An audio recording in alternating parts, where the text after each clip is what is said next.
Over the last 15 years, I've had the privilege of investing in well over 100 startups and privately held companies. I've invested in companies like Airbnb and Spotify and Snapchat and Postmates and a bunch of others. But today I want to tell you about the very first investment that I made where I felt like this was like my investment. It was a company called Workfront here in Utah. And actually, when we invested, it was actually called AtTask at the time. And AtTask, the reason it was called AtTask was because it was like a task management platform that really targeted small businesses. So you can imagine you've got your team of different people in your company, and you want a central platform where you can manage all the different tasks that people are working on at any given time. That's what AtTask was, and at least how they started. And over time, they evolved and turned into this like marketing project management tool, and were ultimately acquired by Adobe for $1.5 billion. What was fun though is I was like a fairly like newly minted venture capitalist. I was working at University Venture Fund, which was the predecessor fund to University Growth Fund that I currently run. And I had been there for a couple years as an intern and had recently come on full time. In that role, like I was helping train students and recruit, and I was just starting to start to deal source. It was like super intimidating because I was just like fresh out of college, didn't really know a lot of people, was trying to go to networking events and meet people. I wanted to invest in like some really great companies. Anyways, I heard through the grapevine, through some of my relationships, that AtTask was raising money. And so I remember like looking through on LinkedIn to see like who did I know that like knew the founder of AtTask to make an introduction. And I found one of my good friends and was like, hey, would you connect me to him? I heard they're fundraising. We would love to take a look if that's possible. So he connected me to the founder. Turned out that the founder was on his way out from the CEO spot, and that they had just brought on a new CEO. So the founder was sitting as the chairman on the board, but no longer had like a day-to-day active role within the business. So anyways, send him a message, and he just passes me on to the CEO.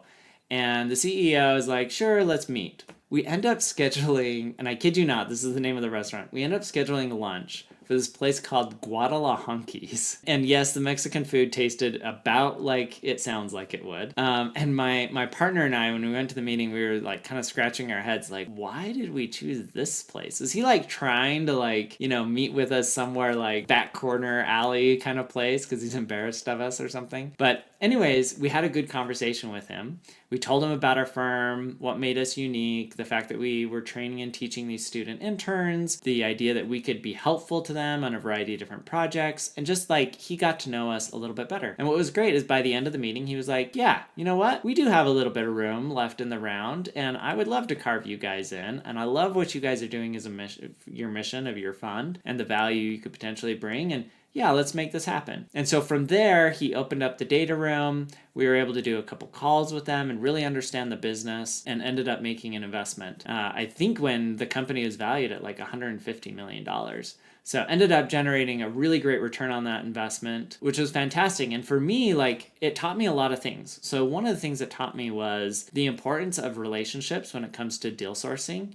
And what was interesting wasn't that I had like super strong relationships with anybody within the chain of command, if you will, but I had a lot of what are called loose ties. And so there's this whole theory in sociology around loose ties, which is they're relationships that aren't like primary, but they're secondary. And your primary relationships are able to connect you to some of those secondary relationships that can open up new opportunities that you didn't know existed or that you may not have otherwise had access to. And so it really like brings home the point of like building a network of people so that they can be connections to the other people that are outside of your network when you want them to. I mean, think about that chain of events, right? My friend connected me to the founder. That founder respected my friend enough to say, okay, this person's legit, and sent me on to the CEO. The CEO didn't know anything other than the fact that the founder of the company had made that introduction, and he was going to take it seriously as the new CEO, which gave me a whole lot more credibility coming into that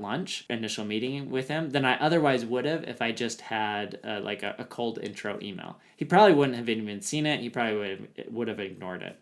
And therein lies like the power of relationships. The other thing that this deal taught me was the power of enterprise software. So it was really like one of the first early enterprise software deals that I had done in my career. And as part of that, I was exposed to this concept called net revenue retention. Net revenue retention is the amount of revenue that a company retains from its current customer base after accounting for any customers that have left. Another way to think about that is churn. So how many of your customers are you losing at any given time? And for enterprise software, that's really important because what you want is this recurring revenue to keep coming into the business.